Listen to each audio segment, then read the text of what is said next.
Woman Jaker, welcome to Melbourne Museum and the 2022 Museums Lecture Series. On behalf of all our speakers tonight, I'd like to begin by acknowledging the traditional owners of the unceded lands and waters where we work, the Wurundjeri and Bunurong peoples of the Eastern Kulin Nations, and First Peoples language groups and communities across Victoria and Australia. We pay our deep respects to elders past, present and emerging, and acknowledge we are guests on country. Welcome to our live audience at Melbourne Museum, and welcome also to those joining us via the live stream. There will be time for audience Q&A following tonight's 4 presentations, so if you have any questions for our speakers, there will be a roving microphones for our live audience, and for those joining us online via the live stream, please submit your questions using the Q&A button.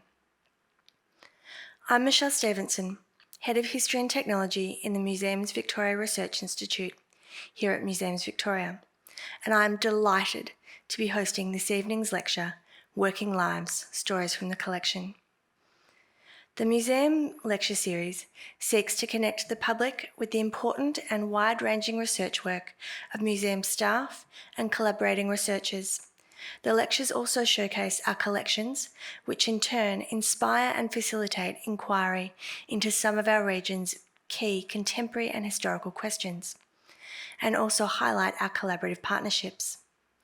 I'd like to acknowledge the work done by the conveners of this year's lecture series, Kate Phillips and Dr. Moya McFadzean, from the Natural Sciences and History and Technology departments, along with all of the other Museums Victoria staff who help bring this lecture series to you every month. Tonight's lecture aims to provide an insight into the diversity of working experiences across time and how these experiences can shape our individual and collective identities. During this lecture, you will hear about 4 of the 7 stories from the My Working Life, Stories from the Collection installation, which is on display at Immigration Museum until October 2023 and is included as part of your museum entry. So for our audience in Melbourne, or those visiting Melbourne in the next year, please do go and see it. Tonight, museum curators, collection managers, and one of our community storytellers will also reflect on how these stories have been collected, documented, researched, and shared, as well as the work to be done in telling richer and more diverse stories of Victorian working lives within the State Collection. This is a modest installation, but as you will see, it is rich in content from the museum's collection and drew on the work of many museum staff, as well as community storytellers, and I'd like to acknowledge and support their passion and work as part of this project. In 1856, Melbourne stonemasons successfully campaigned for a better work-life balance and a fair day's pay. Some things never change.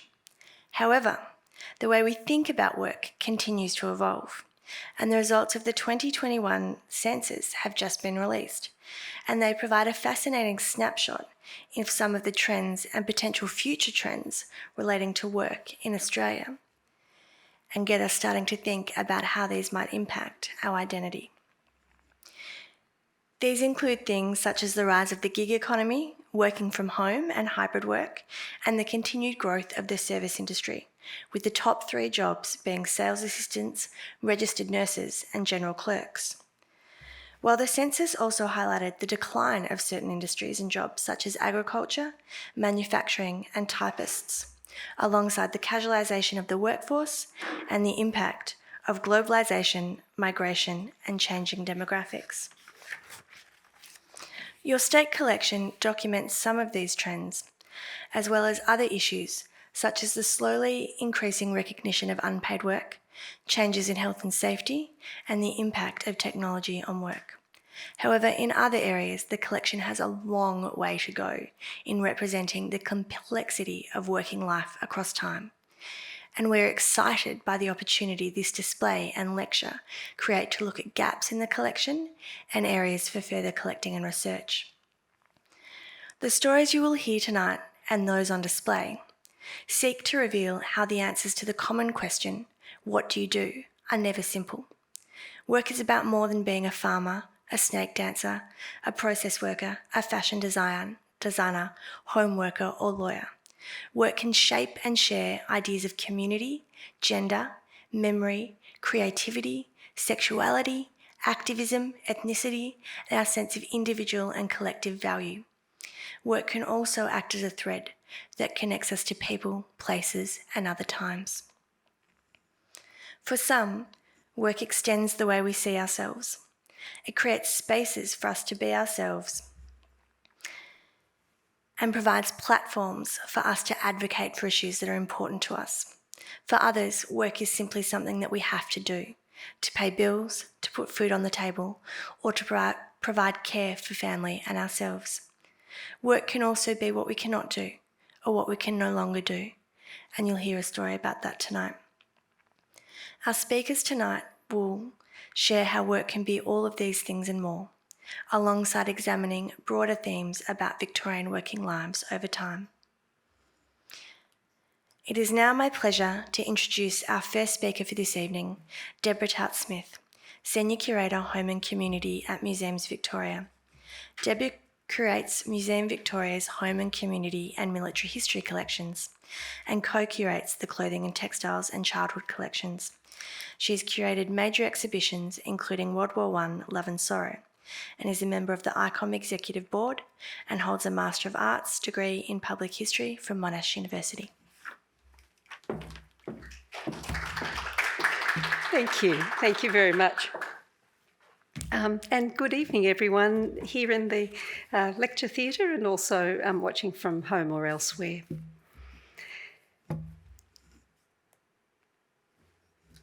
What can we ever know about Violet Morgan, born 110 years ago and married in 1935?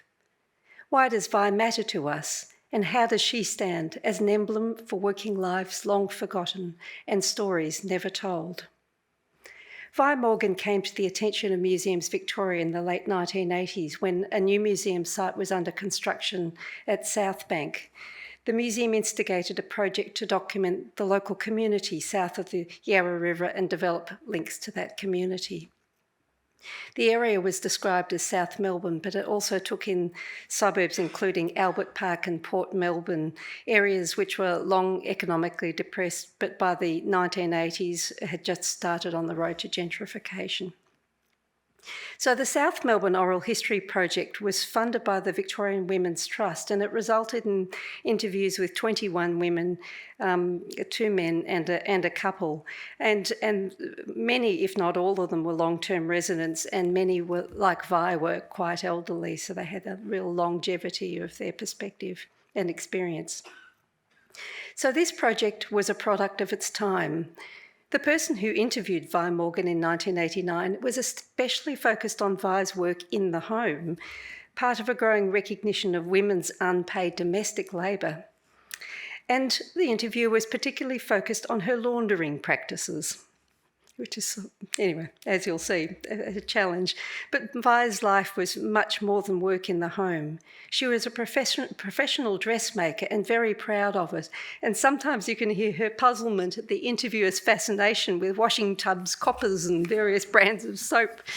Unfortunately, we know from the interview almost nothing of Vi's professional work. And when she starts to talk about it, the interview carefully and deftly draws her back to work in the home. Vi had been born into a large Paran family in 1912 and was taught to sew by her mother. And she was so skillful that by the age of 13, she left school and got a job in what she called a high-class factory, where she was taught pattern making, designing and dressmaking. And she continued working unusually after she married and started a family, and worked for the rest of her adult life in a range of professional and non-professional roles. So to understand Vi's lifetime of work, we need to look both outside and inside the home. The narrative of Vi's early married life is also complicated by the fact that her husband Ivor, who was 20 years her senior, helped very considerably around the home, washing, ironing and sweeping, quite unusual for a man of that time, as Vi said. Vi cooked, although she was rather embarrassed about it because her husband was actually a professional chef, but he said anything that was done he was most grateful for. They took turns with the other residents in their shared house to fire up a wood-burning copper in and out building to do the laundering, which she and Ivor did together on a Saturday morning, and Ivor chopped the wood. We were happy to work together, Vi said. They lived in a small rented house, struggling to make ends meet as Ivor lost his job and found it hard to get more work. But fortunately, of course, Vi was also earning an income and kept their heads above water. And in the early 1940s, they welcomed 3 children in quick succession. And on top of that, into their small house came Vi's parents and 2 sisters. Vi's father wasn't well, and so her family came to stay with them as well. So, very crowded home. The kitchen alone, she said, contained a washing copper, another washing copper, 2 wooden troughs, a fire stove and a gas stove, a wood-fired stove, and baby Kay was bathed in a tub on the kitchen table. And this photo here shows Vi and her children outside her home in Albert Park in the early 1940s. Life was also hard because it was wartime. And here's Ivor and the children. Ivor was an air raid precautions warden in charge of a sector, and he had us practicing with the buckets and the stirrup pump, timing how quickly he could get to the places. And this elongated thing you can see here is the stirrup pump, which would be used to pump water out of buckets by air raid wardens, and the knitting book, the wartime knitting book, Vi donated to the museum. Things were hard to get, Vi said, such as coke for the fire, which sometimes had to be picked up from the gasworks in South Melbourne in a pram. Vi remembered that the coke was really very dirty. Coke goes into a dust, a very fine dust, and it's like a sulphur colour, and it would drift all over the house. You were forever dusting. You would dust more here than in other houses too, because you were on the street and the windows were old and there'd just be a lot of dust. And in this photo, we can see some fire bellows that Vi donated to the museum, and the broom is from another part of our collection. Unfortunately, just after the war ended, tragedy struck. Ivor died at the age of 55. Vi found times very hard as a widow with 3 young children, and her sister moved in to help. The other family members had left, but the sister arrived. Unfortunately, I think she gave Vi more moral support than practical support, and Vi remembered the only thing her sister kept clean was her own room. Vi didn't enjoy housework, but she was a diligent housekeeper. You wanted to keep your house clean and your children clean, and there was always washing and ironing. A household account book and some saved bills, which she donated, shows her methodical approach to housekeeping. Vi got a widow's pension, but she needed to keep working. As she said, money was a very large factor in my life.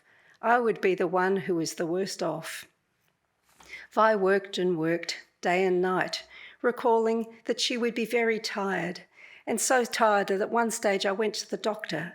I said, I would prefer to sit down and sew, but there's so many other things and the children want this, that and the other. The doctor advised her to follow the lead of Ma Kettle, a film character of the time, who used to just sweep everything to the end of the table, and she'd put down a cup and saucer in front of her guests, and that was that. And so Vi said, I did that. And this, I was quite liked that Vi actually donated a tea strainer and a scoop and a robot tea catalogue full of treats one could buy with coupons from the packets of tea, so that somehow or other tea remains connected closely to Vi's story.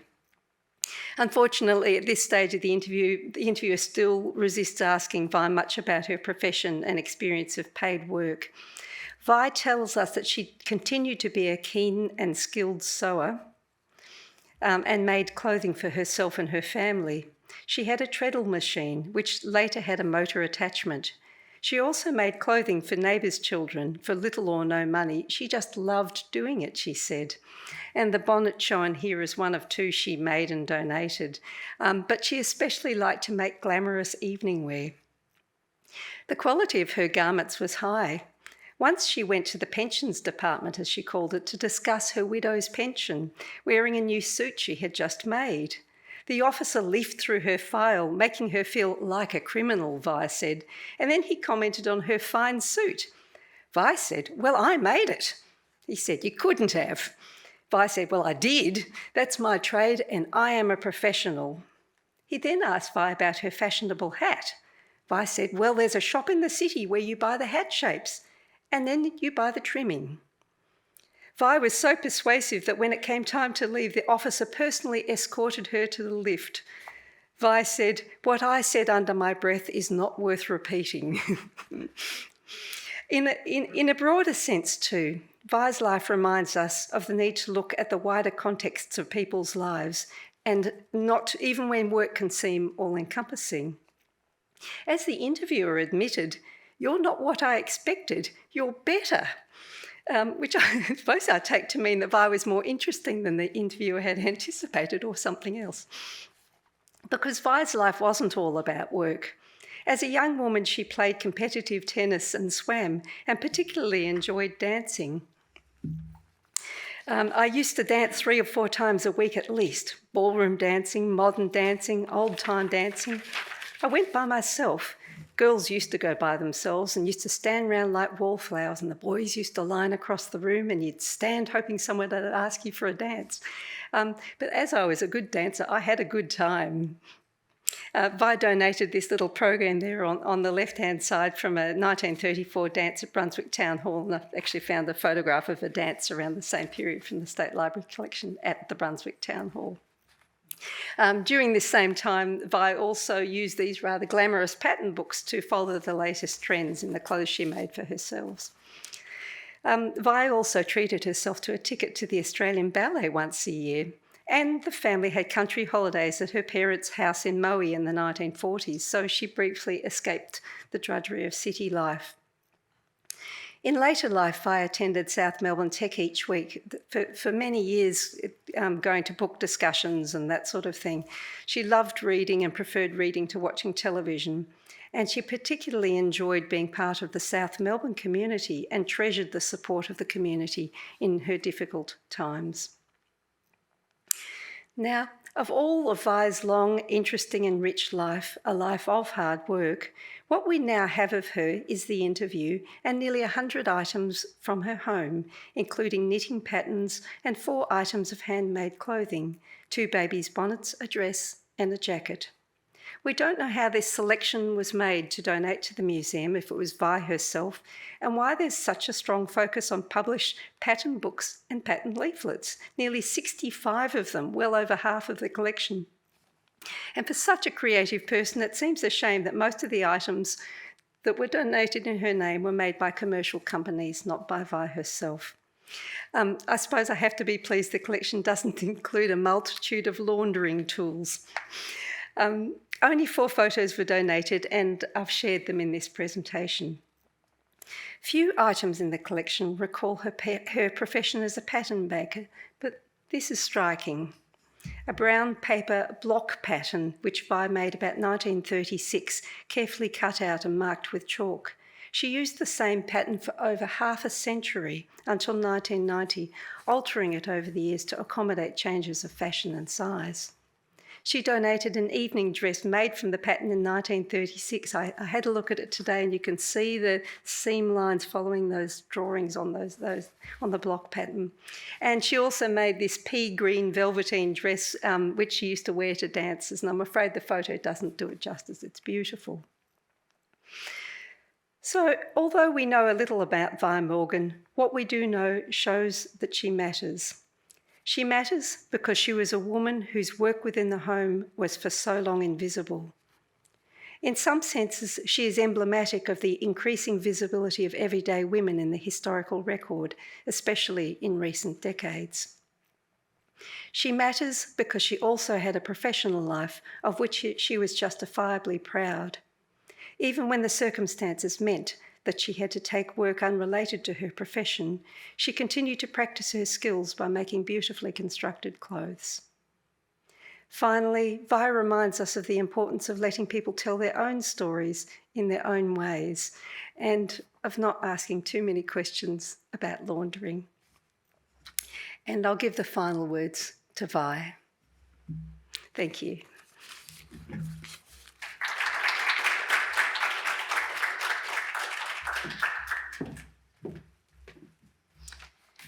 Thank you, Deb, for that wonderful insight into the life of Violet Morgan. Our next speaker in spirit, if not in body, is Dr. Moya McFadzean, Senior Curator of Migration and Cultural Diversity at Museums Victoria. Unfortunately, Moya is unwell tonight, so her colleague Rebecca Carland, Senior Curator, History of Collections at Museums Victoria, will be presenting her paper on her behalf. Moya's curatorial work explores Australian migration, refugee and asylum seeker narratives, and themes of identity, belonging and diversity. She is interested in the role of museums as sites of social activism and as places for genuine engagement with communities. Moya was the coordinating curator for the My Working Life installation. Thanks, Michelle. As Michelle mentioned, this paper was written by Dr. Moya McFadzean. She wrote it in the first person, so where I refer to myself this evening, I'm obviously referring to Moya. I'd like first to acknowledge the Annetta family, whose father's and family's story I'm about to share, and in particular, Bruno Annetta, who is in the front row of the audience tonight. It was Bruno who donated the collection and has been so generous with his time in helping us to document it. I'd like to also acknowledge the work of Maria Erminger, former Immigration Museum colleague and now volunteer, who has assisted with processing the collection. And finally, in recognition that it takes a village to manage a collection, I want to mention collection managers, conservators, photographers, and many others who have all contributed to the acquisition process. I think this is a great place to start because it immediately demonstrates how much work it takes, how much work is involved in a collection acquisition. And in particular, the level of generosity and trust from our donors that we rely on to develop our state heritage collections.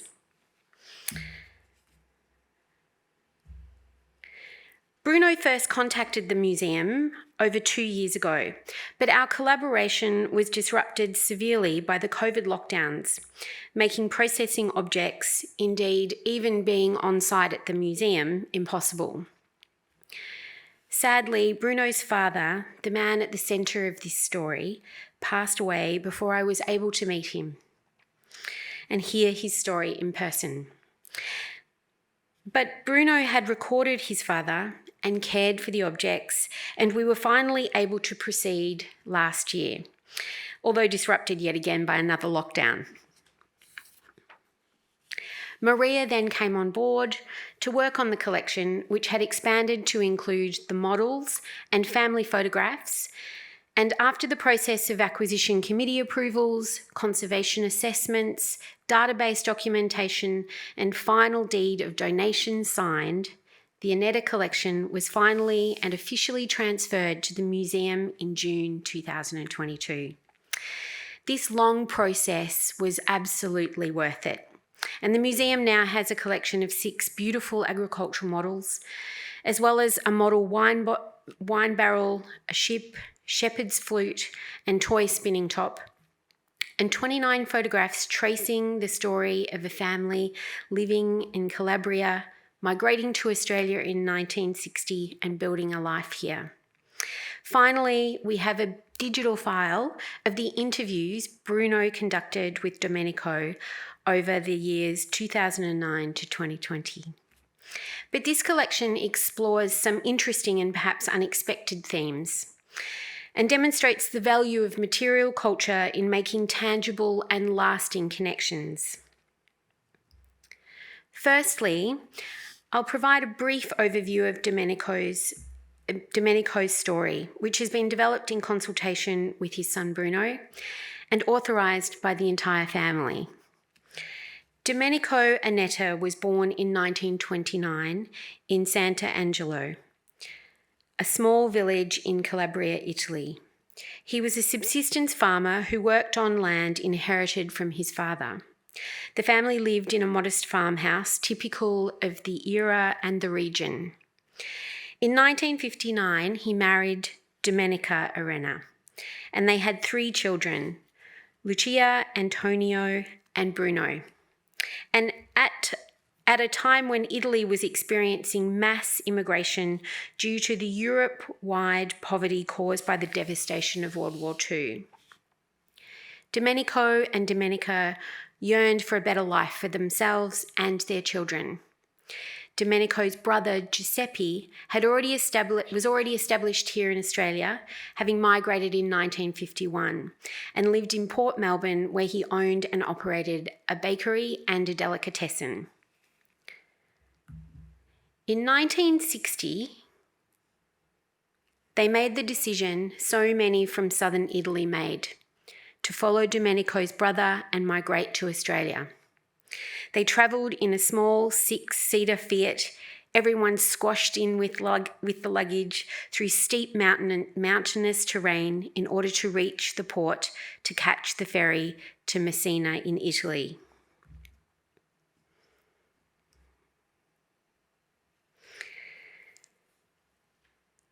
In Sicily. From here, they embarked on the SS Australia for the 28-day voyage to Station Pier Port via Port Said, Colombo, Jakarta and Fremantle, finally arriving in Port Melbourne on the 24th of May 1960. At this time, Domenico was 31, Domenica 26, and the children aged between 2 and 6.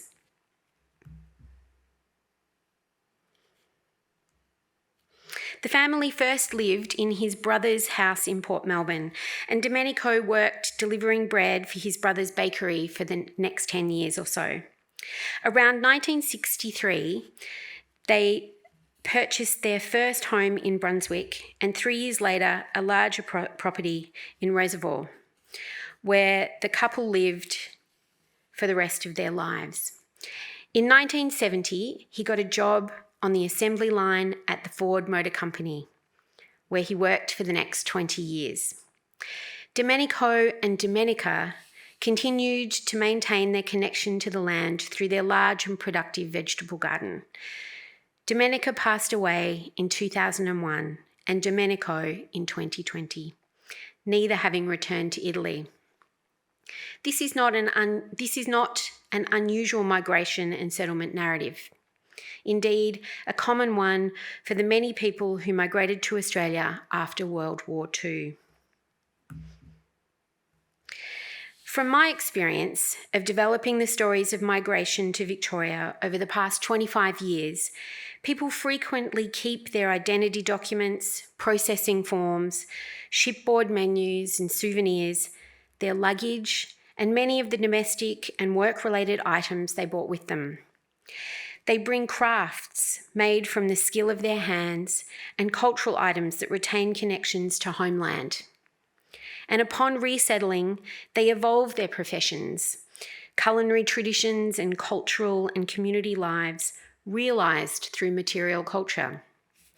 They preserve their memories of home through photographs, storytelling, and often artistic practice.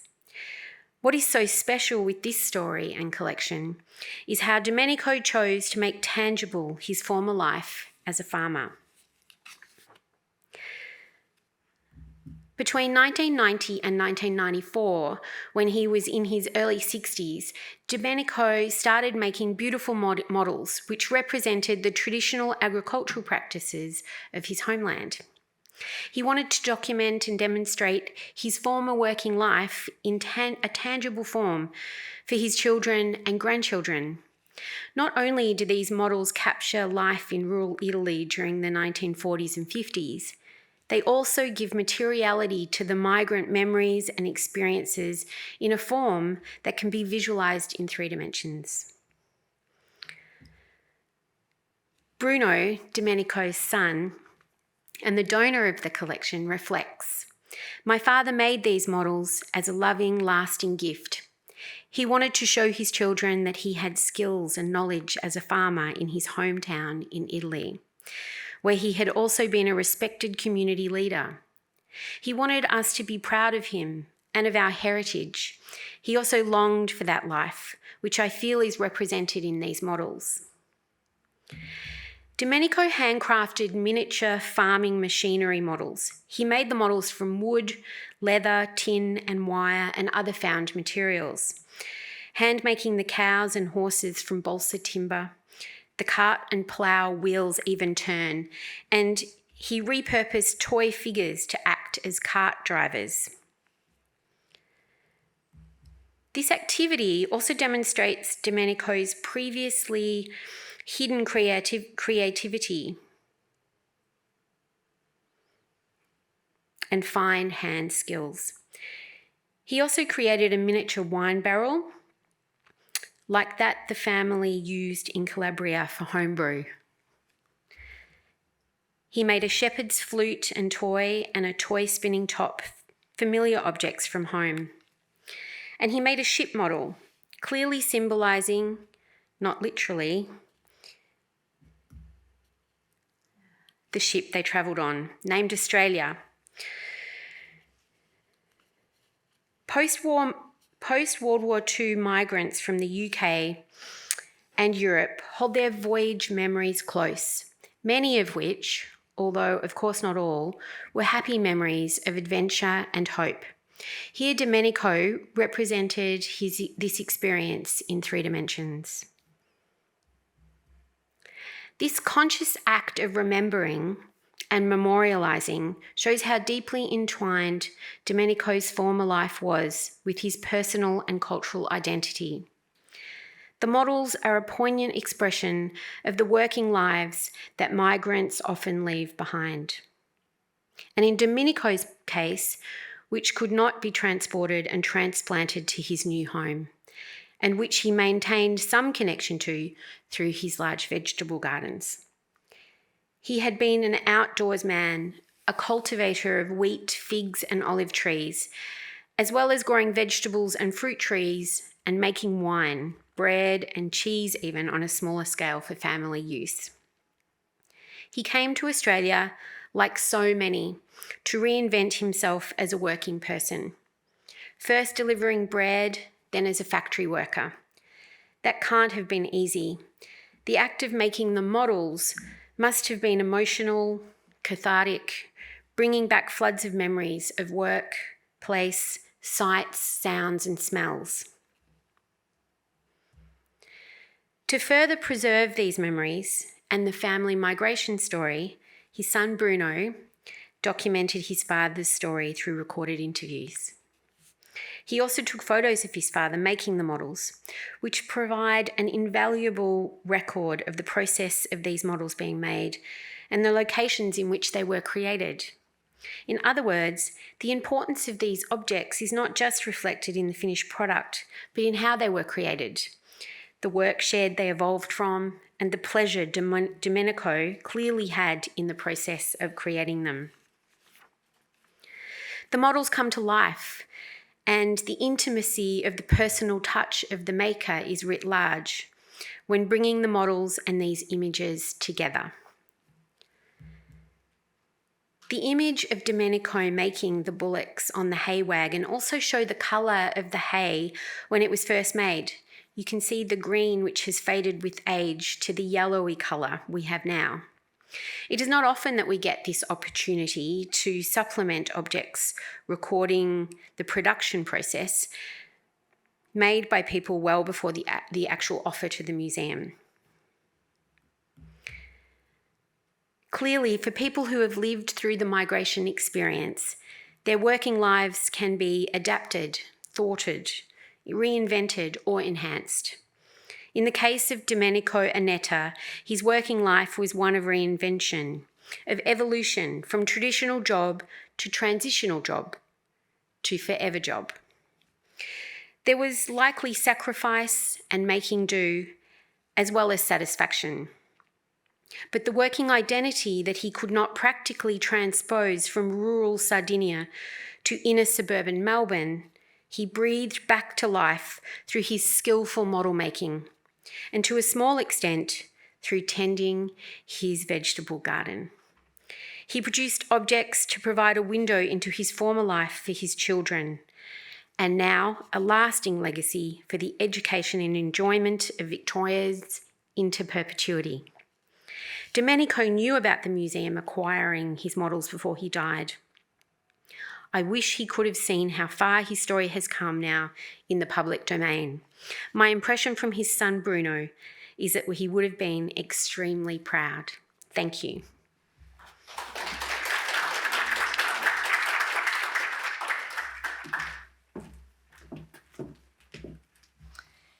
Thank you, Beck and Moya and the Annetta family.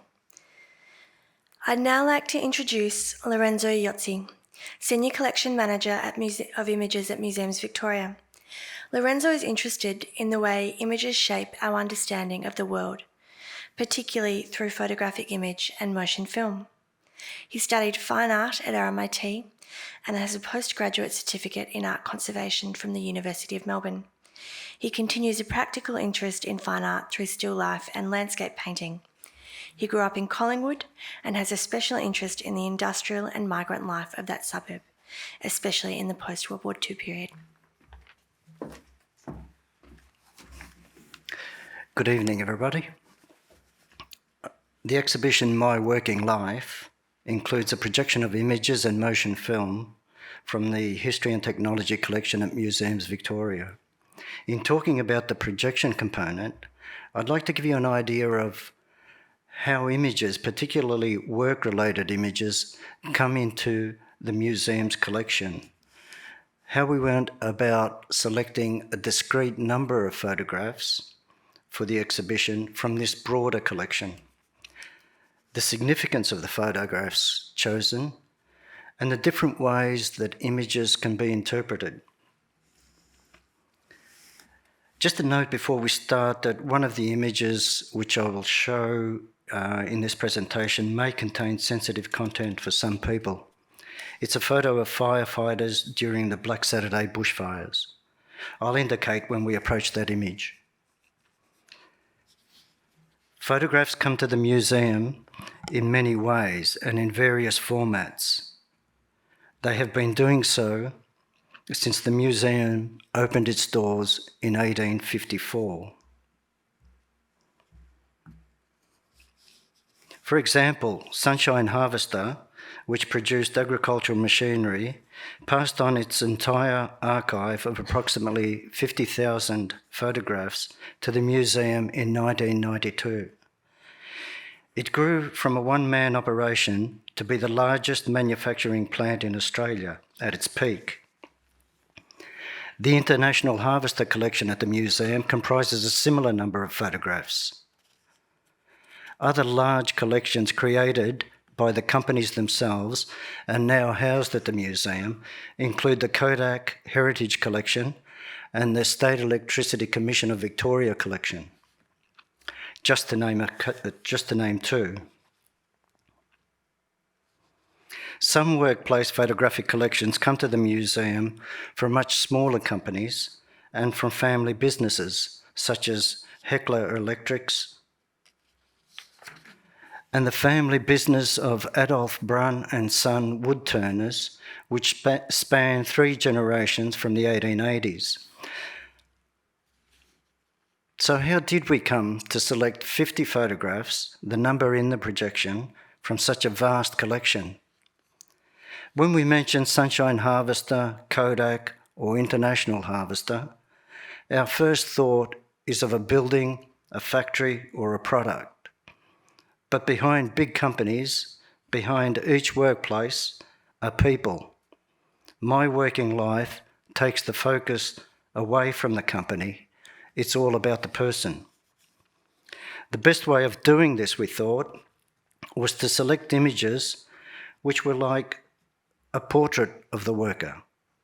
For that reason, nearly all the images in the projection are of a single person, usually photographed with their tools of the trade or at their workstation. The selection process then became a lot easier because what we were looking for was a compelling portrait. The exhibition also reflects individual identity, knowing that the workplace is just one aspect of a person's life. Many of the images reflect the changing nature of workplaces, with many of the trades and professions represented defunct or significantly different today. They were also taken to promote a company or its products. So you'll notice that they are staged in some way or another. So this photograph, for example, was taken to promote the work of Greyflower Publishers. When we look at this photograph for any length of time, we might see, though, a man, his hand bandaged, laying out type, metal letters, each a few millimetres in size, to compose a word, then a line, then a page, onto a metal printing frame. And so, on laying out many pages in this way, eventually becoming a book. He is laying out the words, of course, backwards, so that when printed, the page reads the right way around. For all intents and purposes, this is a portrait of a lost trade. Today, the same skill is dependent on typesetting and compositor software on a computer. Each person viewing this photograph, without commentary, may see something completely different, depending on what they, individually, bring to the image at the exhibition. Similarly, a similar reading can be made of this photograph, where the graphic artist's tools of the trade, pencil, brush, watercolours, straight edge and cutting knife, have been replaced by software such as Photoshop and Illustrator. Colours are not mixed on a palette, but in a computer. Even more, an infinite number of colours are available without any mixing. Many of the images in my working life, including the last two shown, are drawn from the Laurie Richards collection. Laurie Richards Studio was a commercial photography agency active from the 1850s to the 1880s. Richards captured the working life of Greater Melbourne during that period. Today, more than 40,000 photographs in the form of negatives taken by the studio are held at Museums Victoria. A typical entry in the detailed job logbooks for those early years show that just during a 2-day period, on the 3rd and the 4th of August 1954, Richards Studio undertook work for Coca-Cola, 3DB Radio, 3KZ, 3AW, ExxonMobil Oil, Swallow and Ariel Biscuits, Ansett Airlines and Kraft Foods. One of the things Richards did, knowingly or not, while shooting publicity shots for hundreds of Australian and international companies, was to portray, to immortalise, the worker, ironically, while setting out to promote the company represented in the photograph. This service station owner or attendant and his van, pictured in a publicity photograph for one of the largest multinational companies in the world, ExxonMobil, is a good example.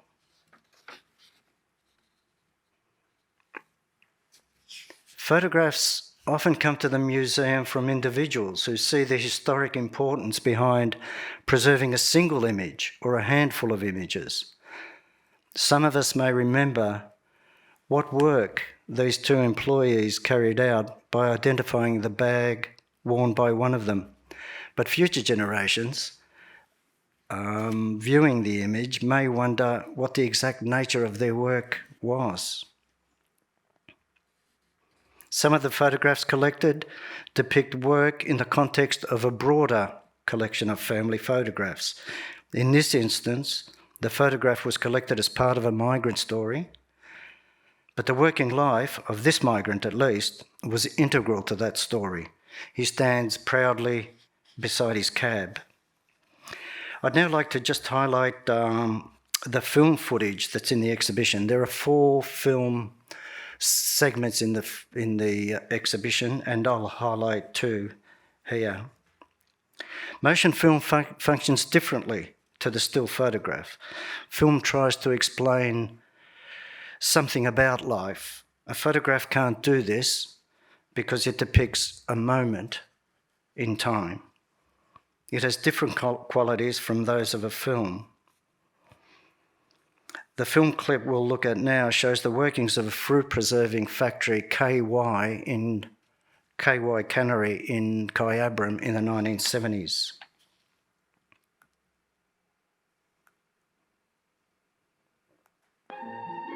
But the first job is cans. Over 56 million of them. Each one must be perfect. These cans are manufactured at KY by men who really know their business.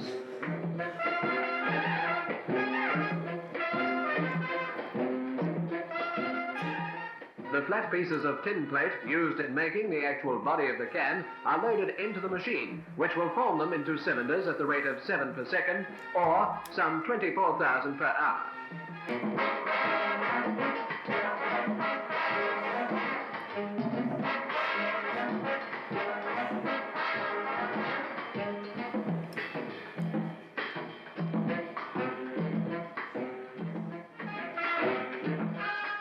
Giant and impressive machines automatically test the cans to see that they are perfectly sound, instantly rejecting any can that does not meet the necessary requirements of the cannery.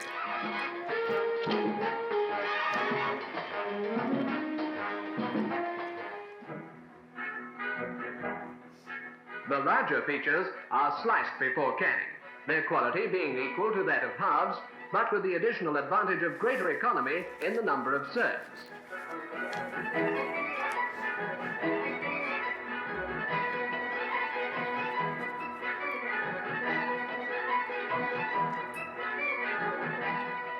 After being sliced, they are automatically placed in each can and then check weighed.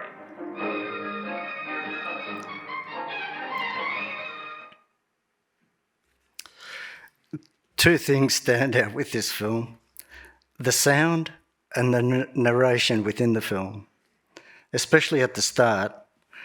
What's significant about the dramatic music is that it deflects the attention away from the deafening noise that factory would have generated, producing 24,000 cans an hour. The 2 workers at the start of the film would not have been able to hear themselves speak, or think for that matter.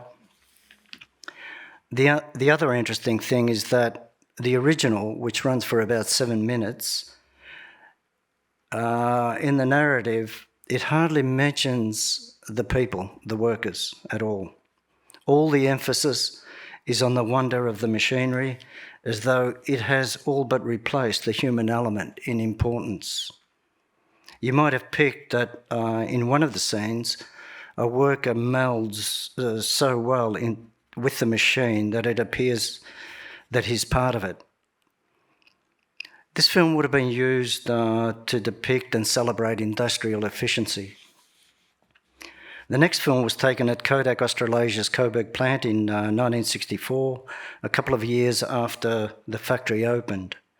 The plant is no longer there, having been demolished in 2008 when Kodak scaled down its operations as photography began to move into the digital era.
film shows a lot of processes in mass production. It gives a good idea of the complex and painstaking manual processes that went into the production of photographs, slides, and film after the consumer had dropped off their negatives for development at their local Kodak processing centre. Many of the museum's photographic collections are commissioned and created by the museum itself. Curators will identify contemporary issues or events which warrant being documented through the photographic image and other mediums such as video or oral histories. Two such cases were the Black Saturday bushfires in 2009 and the COVID-19 pandemic. And a caution again about the Black Saturday image, which is coming up soon. Stories from the Frontline was one of the many collecting projects initiated by the museum during COVID to ensure the Victorian experiences of the pandemic are preserved for future generations. Similarly, the Victorian Bushfires collection was established in the days and weeks following the February 2009 Black Saturday bushfires. I'd like to use one of the Black Saturday images to illustrate how the meaning of a photograph changes with the narrative that is collected with it at the same time.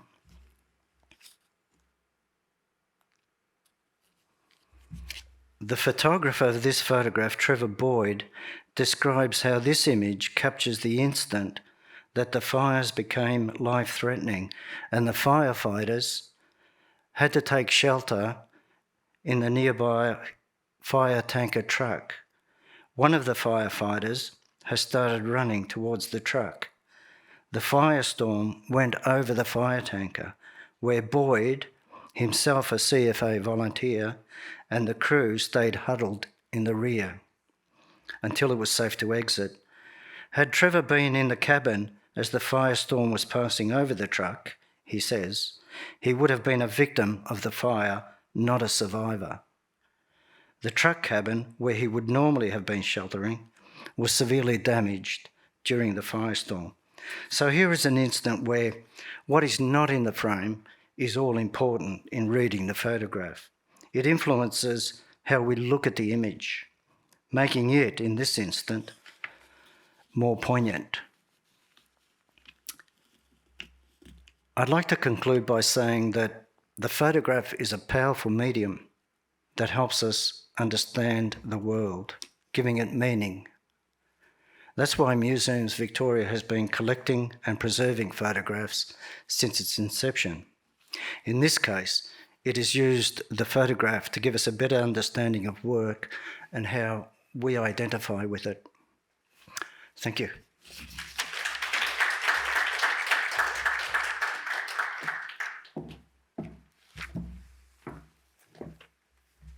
Thank you, Lorenzo. Our final speakers for this evening will be in conversation. I'd like to introduce Nyadol Nyuon OAM. Nyadol is a former lawyer, writer, media commentator, and the executive director of the Sir Zelman Cowan Centre at Victoria University. She is also the chair of the Harmony Alliance, a national advocacy body representing migrant and refugee women.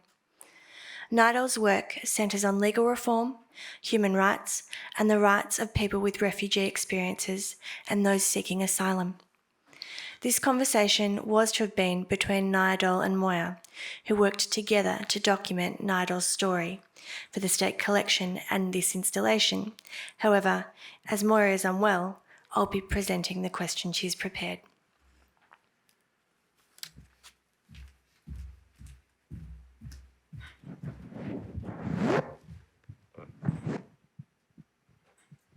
Nyadol, we're delighted to have you with us today, to have one of our collection storytellers share their own perspectives. And can I also share Moya's apologies and disappointment at not being able to be here tonight? It's definitely fine and understandable. Now, Nyadol, you and your story are widely known, the daughter of a Sudanese freedom fighter, your journey from the refugee camps in Ethiopia and Kenya, arriving as a refugee in 2005 with your large family, striving for your law degree, and your public profile as an outspoken commentator on issues around human rights, racism, and social justice. One of your reflections has often been that you aspired to be a lawyer from a young age. Can you reflect on where that desire and inspiration and that self-belief came from?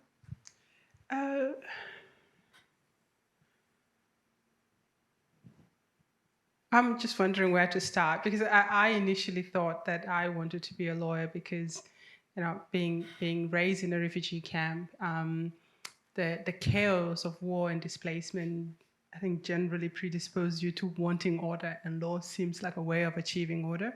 And then there were, human rights lawyers in the camp as well that inspired you to want to do that kind of work. So I initially saw myself as a human rights lawyer. But after about 20 years of being separated from my grandmother, I got a chance to go and see her in Ethiopia. And I was quite struck by her sense of justice. And, maybe it's true, maybe it's not, but it made me feel as though I was born with a sense of justice, that I could link it to my grandmother and my mother, who were women who fought for justice in their own life and their own circumstances. So I think it's a mixture of all those things. Fantastic. That worked. Can you reflect on how your law practice, your advocacy in many forums, including the media, looking at social justice and human rights, and your own personal cultural identity and personal experiences have entwined to form who you are, like with that story with your grandmother? Yeah, I think I never wanted to be a commentator, or necessarily I never went out and to try and build what's called a profile now. I was probably interested in just becoming a really good lawyer, maybe manage to buy a house in this very difficult time to be able to afford one. And I think I'd seen myself in that limited frame. And then, of course, things happened. In 2018, there was a lot of conversations about African gangs and African Australians.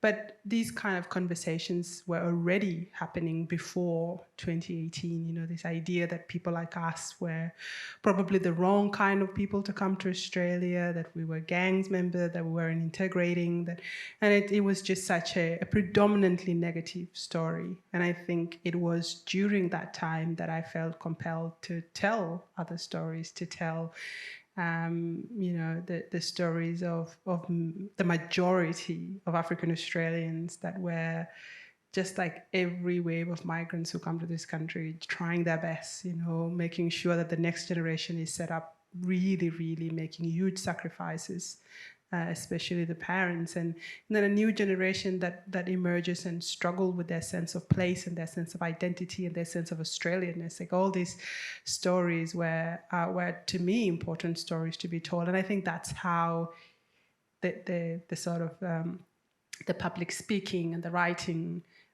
took a life of its own, to the point that at some point I ended up stopped entirely being a lawyer. Maybe I'm blaming it on it, or it's because I had 2 kids and realized I really could not be a commercial lawyer and raise 2 small kids at the same time.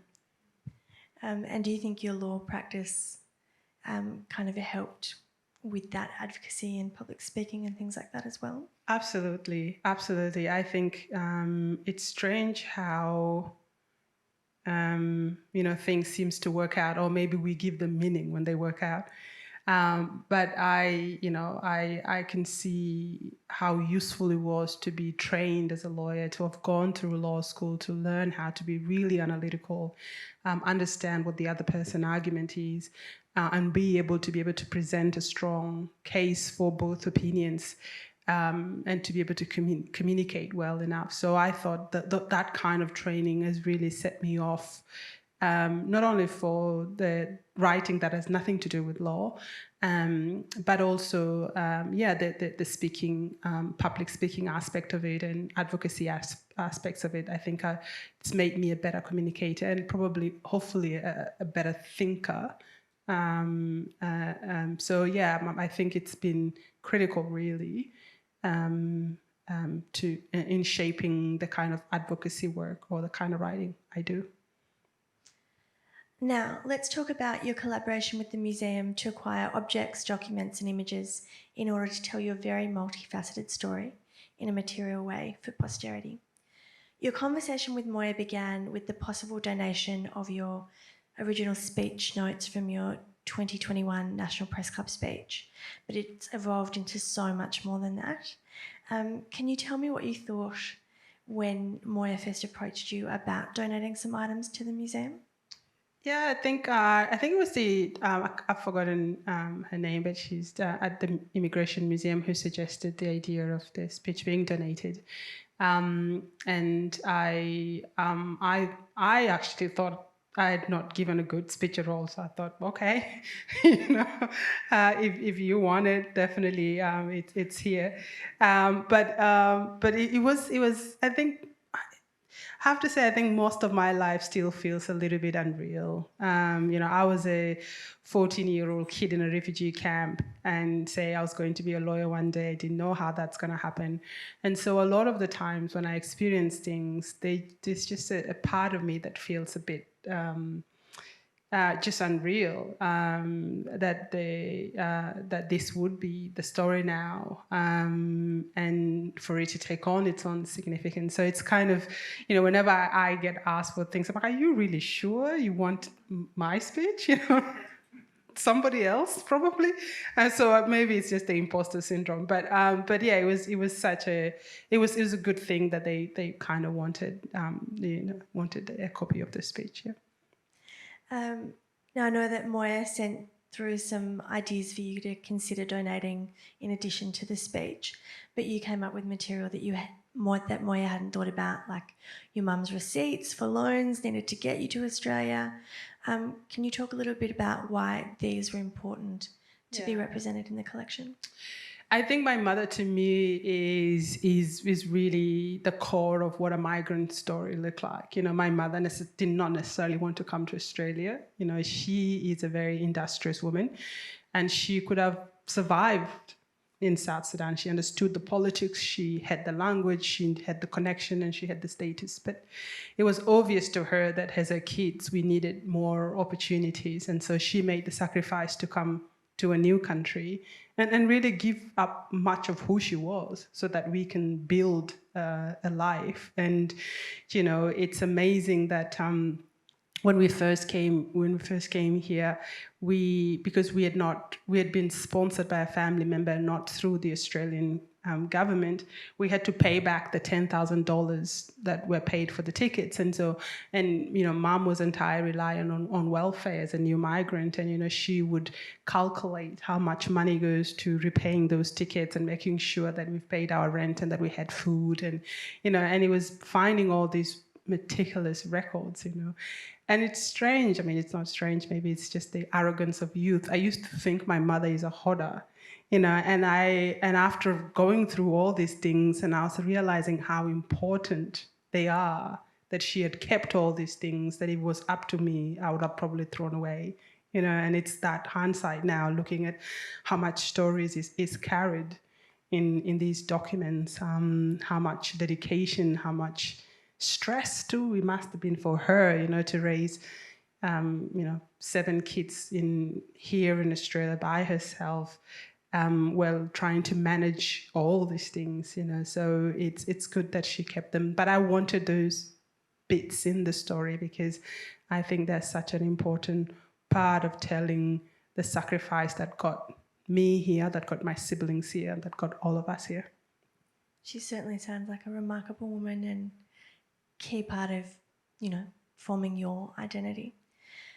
Now, admit it, when Moya asked if you'd donate the red dress that you wore to the press club, did you think that the museum was a little bit mad for wanting something like that? I did wonder who else was 6'3" that was going to fit into the dress, but no, not really. I would like to think that I wasn't tremendously attached to it as much, But I like the dress, and it's a nice photo there with Lauren Tingle, who, by the way, I have such a huge intellectual crush on. And when I met her, I had to run so I saw her come through, and I had to run to a room and get a few deep breaths so that I don't embarrass myself by over-fawning on Laura Tingle. But no, it was such a great moment to meet her, and it's a nice dress, and I like it, but it's got a new home now. It's a lovely anecdote to be able to add to that dress's story. Now you've reflected to Moya and tonight about that sense of imposter syndrome and that sense of kind of unreality, almost, of your life, and some of the, talking to Moya, some of the awards you've received over the years for your humanitarian work and other things. Can you talk a little bit about that ambivalence and sense of imposter syndrome? I think one of the greatest things that probably came out of this whole thing is just being able to give most of those awards away and not put them in the garage as I did. But I think in some ways it's I think there are good parts to and strange parts to that kind of a feeling of imposter syndrome, not knowing if you belong, not even knowing if you deserve these things.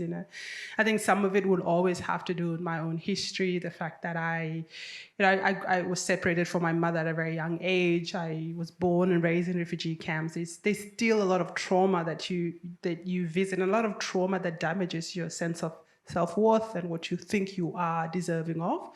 And I think that lingers in some of the sort of the need to want to back away from the sense of being recognized or being seen to achieve things. But I think there's also a good part of it. I think the other part of it is just really wanting to do things well, and so you're constantly wanting to do your best. And maybe that's also is really a migrant story, when you understand how much so many people have sacrificed for you to be where you are, and when you're so aware of those you've left behind who don't have the same opportunities.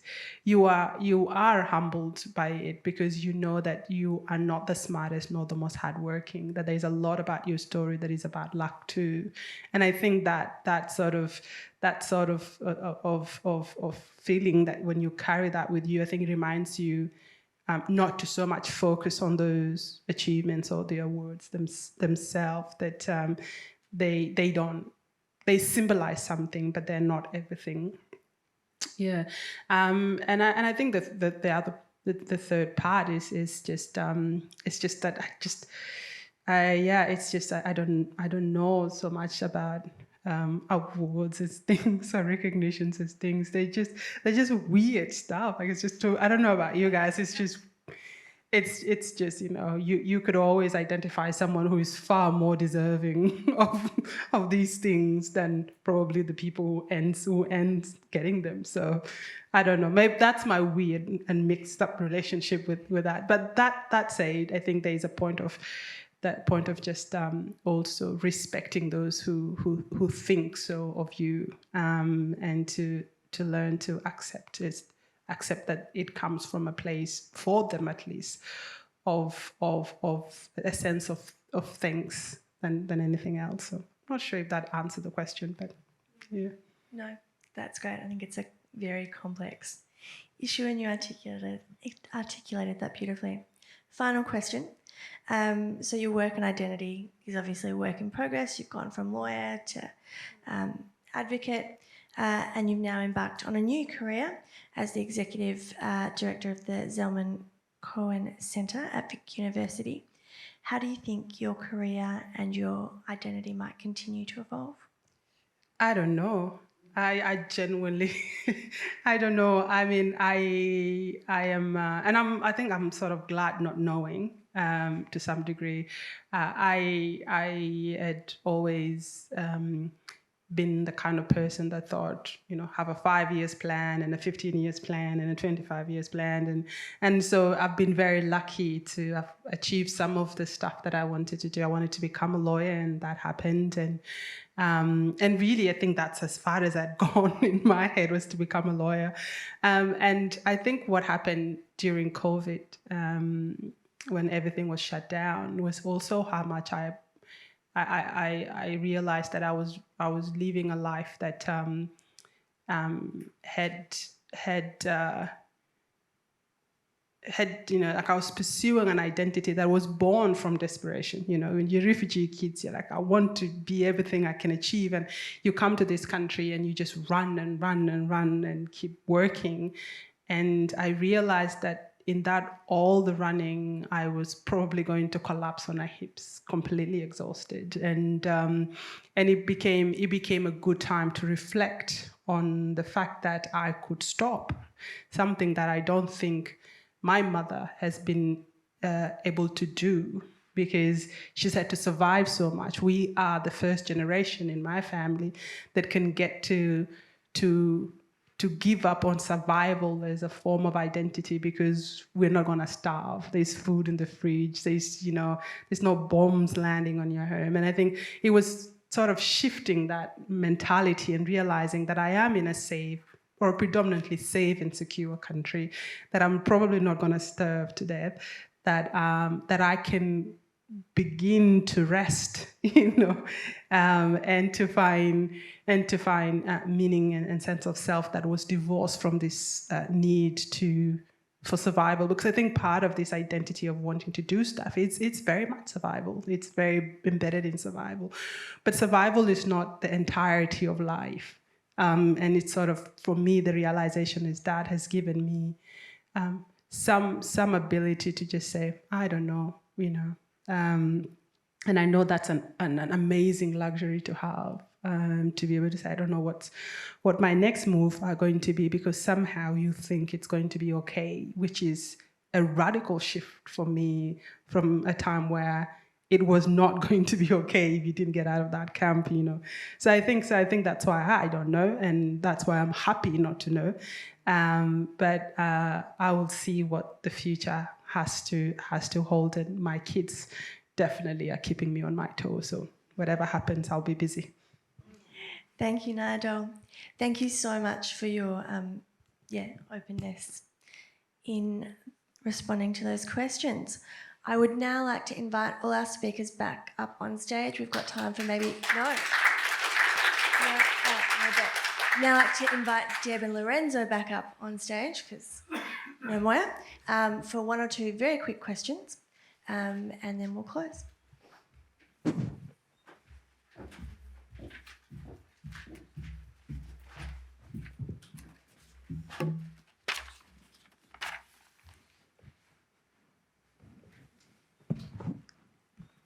Kate, any questions from the...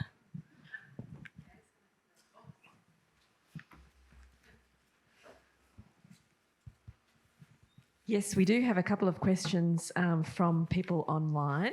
The first two are about Violet's story, about Vi. One is from Margaret. She says, do you know where Vi worked and roughly how much she might have earned? This person is wondering if any analysis of the household budget might be possible from the items donated in the context of women's wages in the clothing industry at this time. I think it would be absolutely wonderful to analyse the accounts that Vi had so carefully saved. So I think there's a real opportunity there.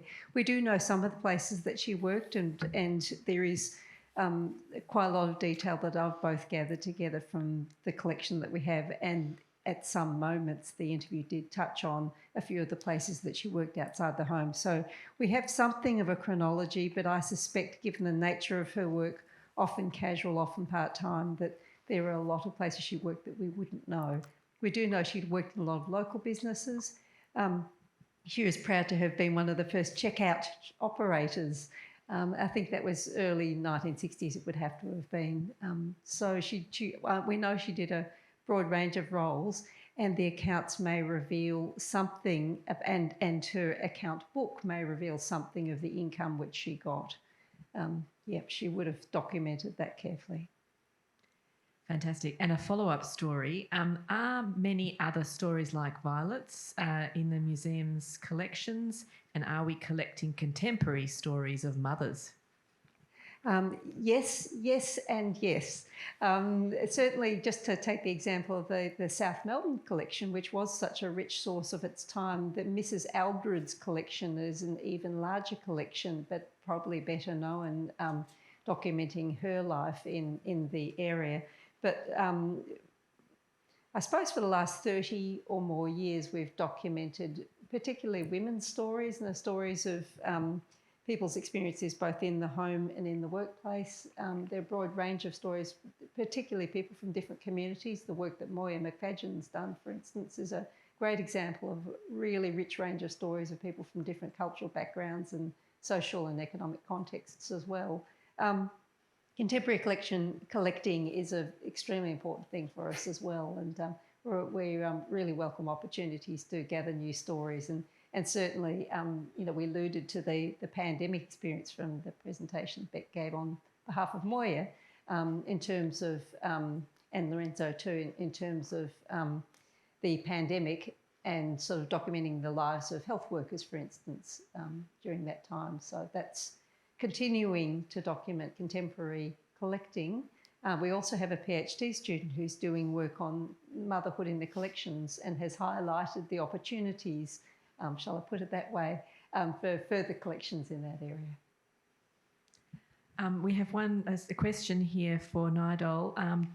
Do you feel like your career is hard work, or is it a passion or a calling, or a bit of both?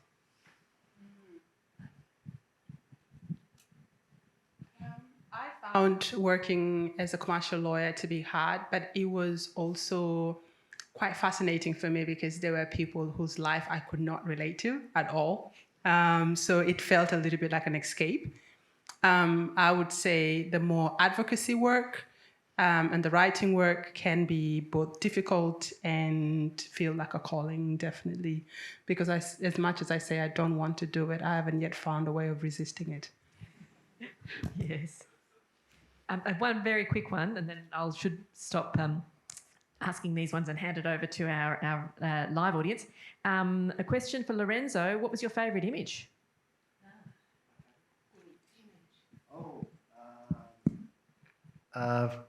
From the exhibition? I think from the exhibition, I have to think, because I love them all, really.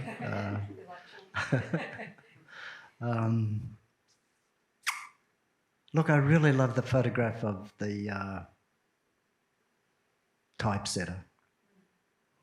When I looked at that photograph, it took me back slowly 600 years to the invention of the printing press, and forward to today, how we publish books or publish a brochure or publish anything else. So to me, and I probably hadn't seen it, even though I've looked at hundreds of thousands of photographs, but I hadn't seen how a photograph is about what's not in the picture as much as what's in the picture. And it just presented the whole historical scope for me. And then of course, you come back to that human element, that person at their job. That's then another wonder of the photograph, a reflection on yourself. It comes back. I think a photograph is a mirror, and that's a mirror on ourselves. So I'd go for that one. I've got a question too. don't usually ask good questions. So, I met a fellow at a local kebab shop, of all places, who happened to be a former Kodak employee, and he was raving about how wonderful the conditions were and how good the Kodak management was in the day and how happy he was in his job. Do you think the photos we've got in our collection reflect that happy time of work? Yeah, I think they do, because there's such a range in that collection of photographs at the job, photographs at recreation, photographs of gatherings, and but this is the wonderful thing about the museum's collection, that the Kodak collection also has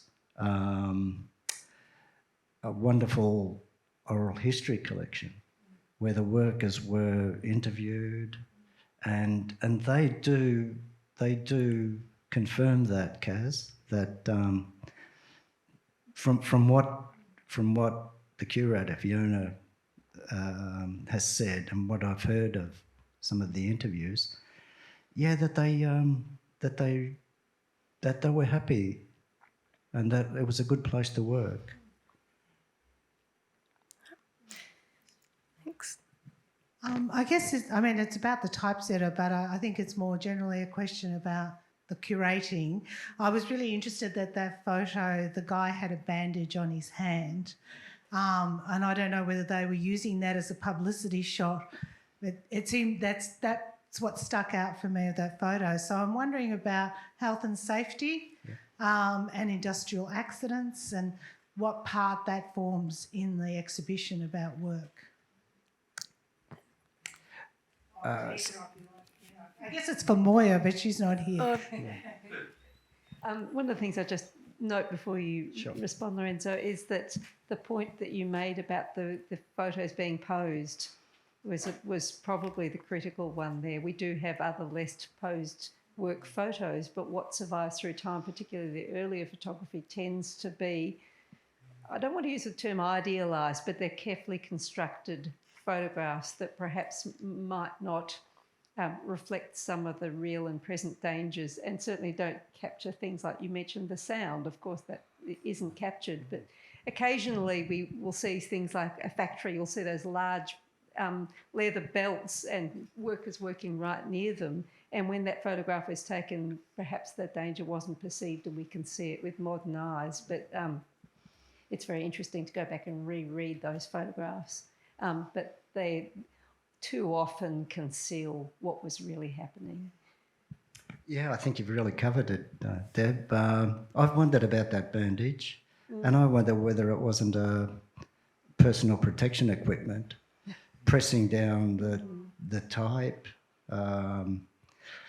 But the collection really highlights the terrible conditions of some jobs, because our photographs and our film go back to the 19th century. But even more modern ones, that film of the cannery, I don't know if you noticed the very first, the opening seconds of that film, where the man is loading hundreds of sheets of tin plate. That would cut your hands, but he wasn't wearing any gloves, any protection, and even the way they further on, how they dodged some of the machinery and to get to the other side. I think we learn a lot from images and films like that.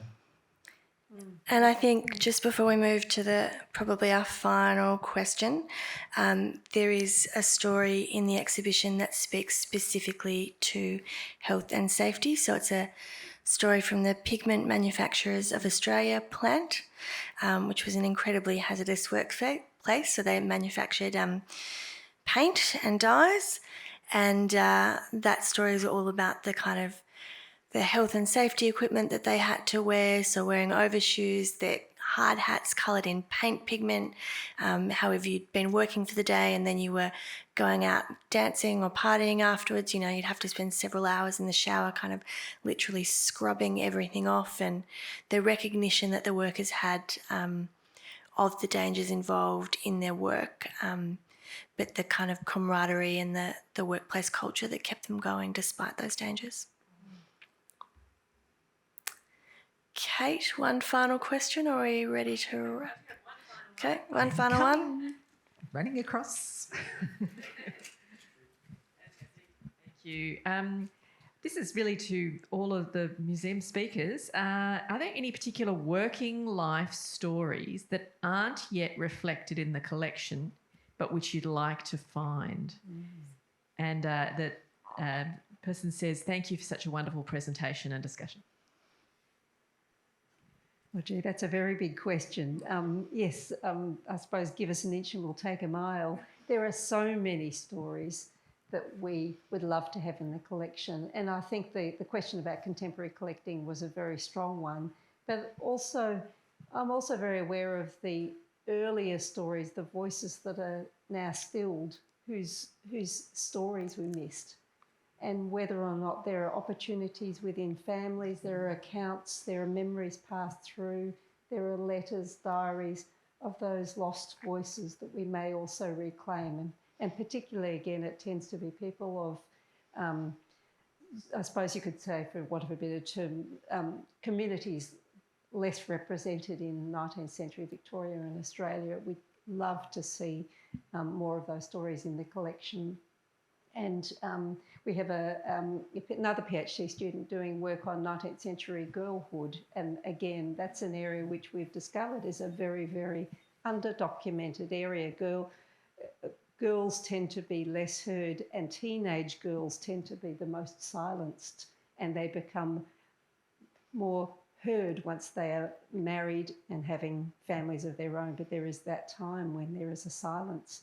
And I think it's just looking back over the collections with new eyes and bringing in new students and new generations to see the obvious gaps that might not be obvious to our generation or our time, but over time we realise where the opportunities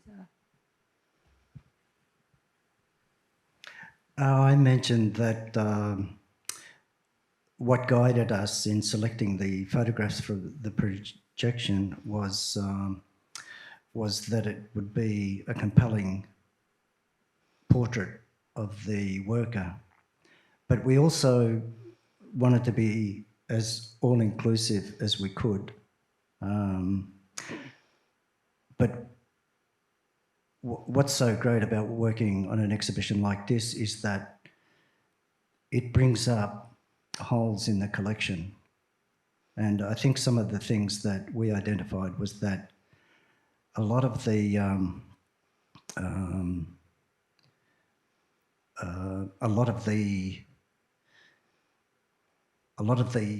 periods that we looked at, women were not well represented. When I looked at all the photographers, it was really hard to find a woman photographer. And so I don't know if this answers the question, but I'd like to think that the museum looks at those gaps and actively fills them. Thanks, Lorenzo. Nyadol, as a museum donor and community contributor, are there any stories that you think we should be representing in the museum? Put you on the spot.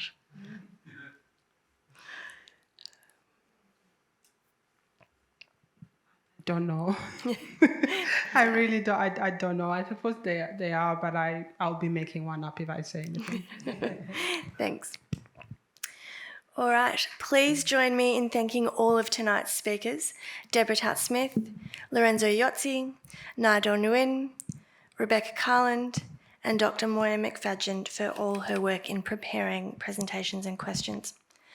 I'd also like to again thank the lecture series organisers, Moya, Kate and Kaz McLennan, and our wonderful technician Sam, and all the behind the scenes staff that make this series possible.